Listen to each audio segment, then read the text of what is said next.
Today we're going to be looking at some of the latest Hermes bags that just walked the runway for fall winter 2024, which these bags will not be in stores for a really long time, but I figured it might still be fun to quickly look at them together. So if anything piques your interest from this collection, you can first of all put them on your wish list.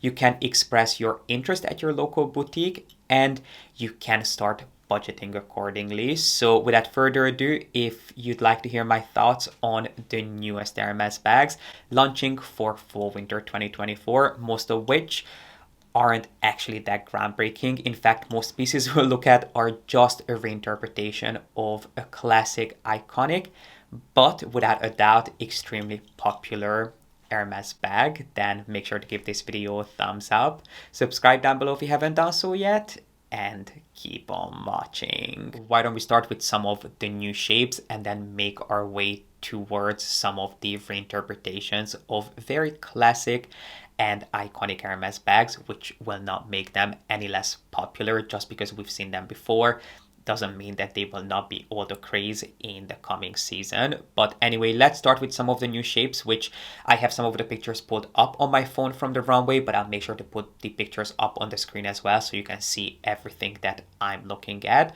But there were technically two and a half new shapes on the runway that we haven't seen before. And let's start with this one, which is the Collier Dattelage bag, which is actually inspired by the harness, or more like the collar, that is put on carriage pulling horses. Now this detail is something that you might have seen depicted on one of the most iconic, more high-end Hermes blankets, which is called the Cheval Dattelage cashmere blanket. It is one of the only 100% cashmere blankets that Hermes offers, and it is an iconic blanket that has been around for years.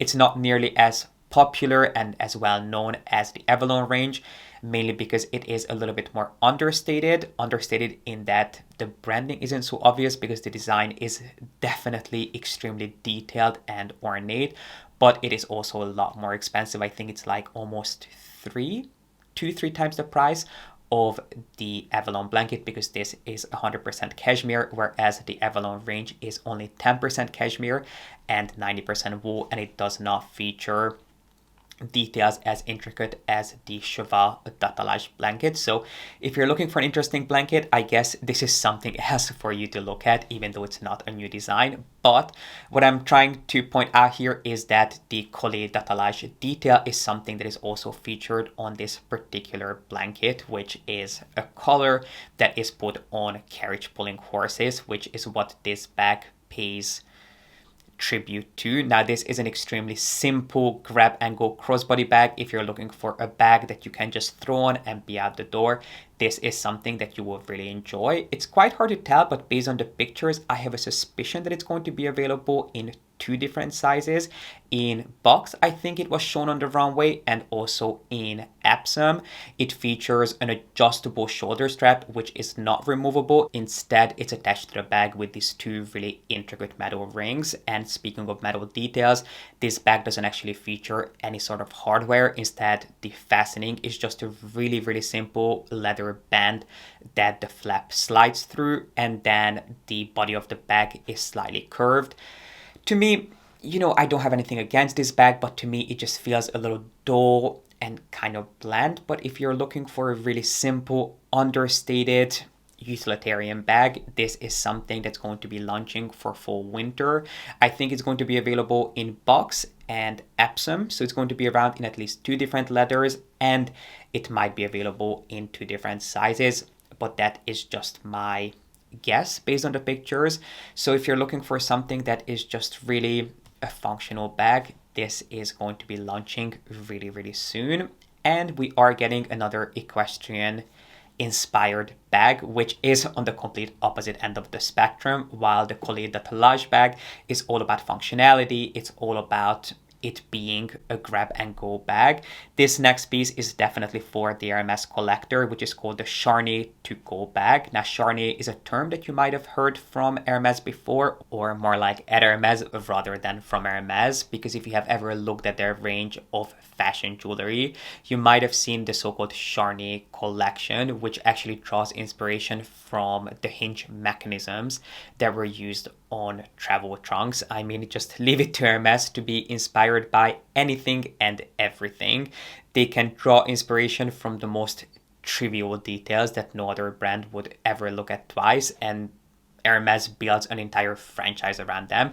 Anyway, I guess these very same mechanisms are what inspired the new Charnier To Go bag, which is a half moon shaped bag that comes on a round metal frame, which it kind of reminds me of the Maximor bag. Imagine the Maximor bag, which is also a recent addition to the Hermes bag family. Imagine if that bag had a baby with the iconic Chanel hula hoop bag that was also a runway piece. Those are the two bags that this particular piece reminds me of. Now, this bag was definitely not made for everyday use.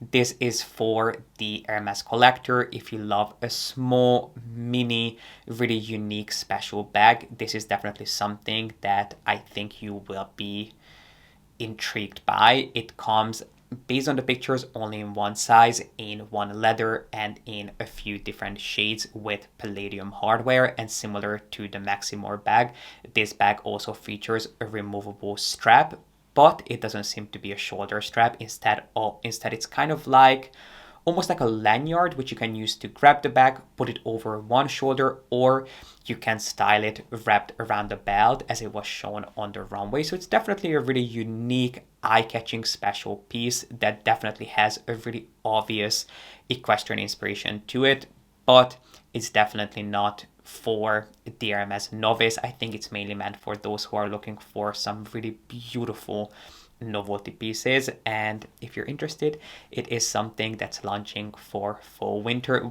but I would suggest talking to your boutique about this because I don't think it's one of those pieces that will be widely available. And with that out of the way, let's move on to some of the iconic bags that also made an appearance on the runway, starting with one of the most underrated Hermes bags in my opinion. This is by far one of my favorite designs from the brand because to me it is just as iconic, elegant, and timeless as a Birkin, but it's not nearly as widely recognized and as overdone as a Birkin, yet to me it feels...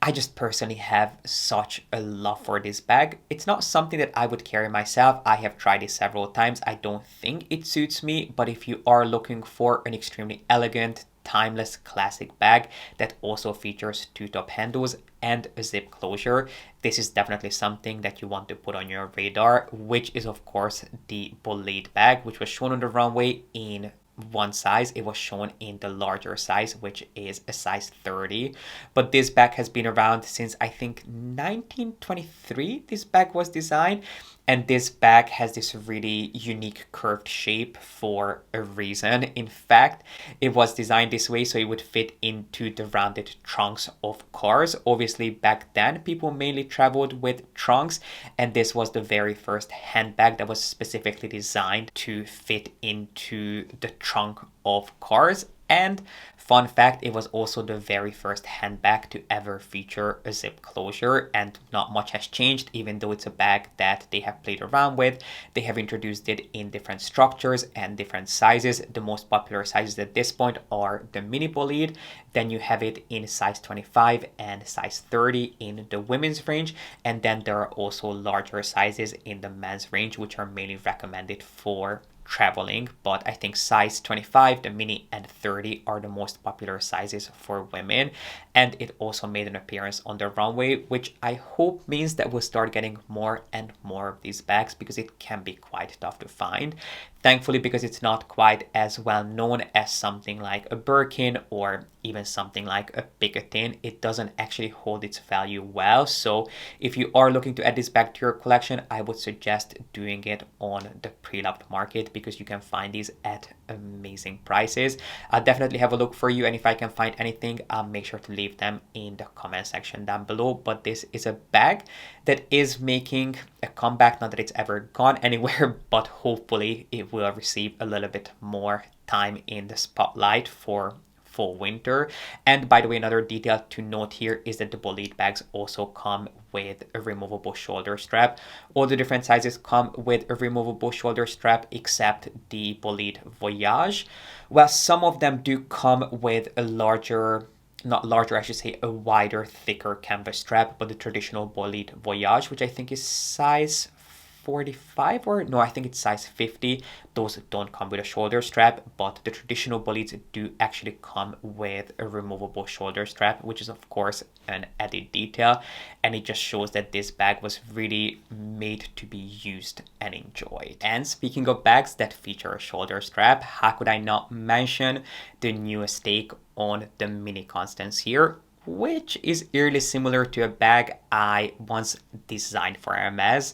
I'm not sure how many of you were with me back then, but a few years ago I did a video sharing some ideas of different bags and pieces for Hermes to launch. I think I said in that video that these are the pieces that I would love to launch in collaboration with Hermes if one day they decided to collaborate with me. And in that video I talked about a Constance bag that had a more subtle hardware. I suggested for Hermes to wrap the hardware of the Constance bag in leather, and lo and behold, Hermes is launching that very Constance for fall winter. So we are getting a new take on the iconic Constance bag, which is going to be tone on tone taken to the next level, because the large H hardware is going to be wrapped in leather.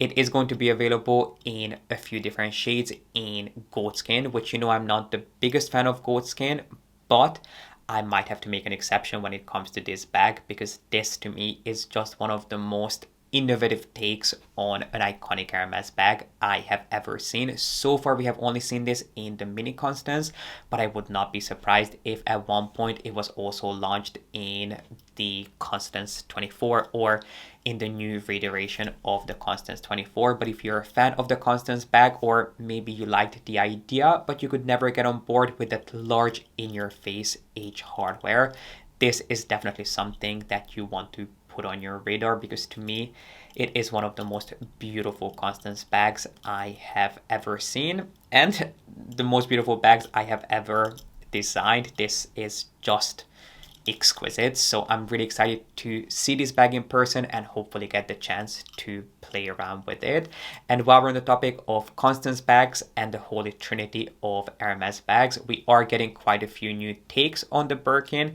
Let's start with some classic Birkins that were shown on the runway. So we did see a Birkin 35 in cellier structure in black box leather, as well as a classic Birkin 30 in return in a beautiful new brown shade, which kind of reminds me of, there was a color called beige de Weimar, I think it was called, a couple of seasons ago. That's kind of what it reminds me of, but this might be a little bit deeper and more cool toned, although the lighting on the runway can be quite deceiving. So if this is a new color, this looks really promising. I was obsessed with this shade when I first saw this pop up on the runway, but this was just in the classic Birkin structure that you're familiar with in size 30. And then we once again saw the shoulder Birkins, which I think they were reintroduced for this current spring-summer season. If you're familiar with Hermes's heritage and their iconic bags, you are going to be familiar with the shoulder Birkins that were first designed in, I think they launched in 2004 under Jean-Paul Gaultier's creative direction. And we are actually on the third iteration of the shoulder Birkins. The first year they launched in 2004, they were much closer to an HAC than they were to an actual Birkin. So if you have never heard of the shoulder Birkins, which I doubt, but just in case you have never heard of them, they're basically a more elongated take on a Birkin bag. And the biggest difference is that the shoulders are also a lot longer, which is where the name comes from. The longer shoulders allow you to put these bags over your shoulders, which most people would not be able to do with a regular Birkin unless you are extremely petite and you pick up a Birkin in a larger size. They are really, the only way for you to carry a Birkin is handheld, but these were basically a more casual grab and go take on the iconic Birkin bag. I am personally not the biggest fan because I do not like these elongated bags that just remind me of a Birkin that was chopped in half. Anyway, the original shoulder Birkins were much closer to the HAC, so the hardware was a lot more robust, and the little shelves that the sangles sit on were an actual, they were not a shelf, they were that very same caging or that very same frame that you find on the HAC. Then the second iteration of the shoulder Birkin, they actually changed the hardware to match the hardware that you will see on the Birkin.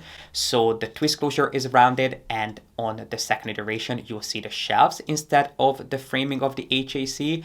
And then that is actually the very same wave in which the shoulder Kelly launched, because there was also a shoulder Kelly, not only a shoulder Birkin, although we have not seen the shoulder Kelly making a comeback. And then we are on the third take on of the shoulder Birkin, which is making a comeback for spring summer 2024 in two different sizes, in size 29, which is what was shown for fall winter, and also size 39. So both of these new sizes are slightly smaller than the original shoulder Birkin, which launched in size 42. Now again, I wasn't the biggest fan originally of the shoulder Birkin, but I actually loved the way it was styled on the runway. I love the fact that people didn't actually, or the models didn't carry these bags over their shoulders. Instead, they just grabbed it as a really casual clutch bag. I think it looked incredible. I'm not really sure how functional it would be for you to carry a Birkin that way, I guess, because it's available in a smaller size, in size 29. It wouldn't be quite as cumbersome to walk around with that bag if it was as large as the original shoulder Birkin, but I just have to give credit where credit is due.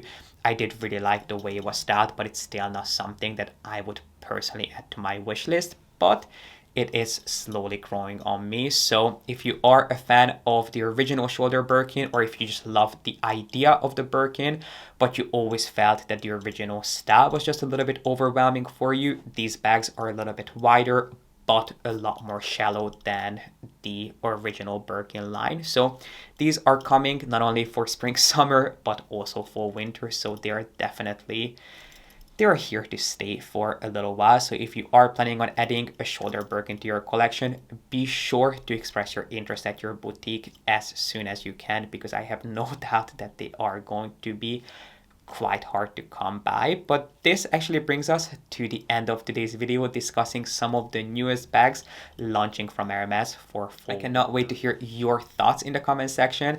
I always love reading your critique and your review. Please let me know what you think, and while you're down there, make sure to give this video a thumbs up and subscribe if you haven't done so yet. I really appreciate you being here and watching, and I will see you back here with a new video really soon.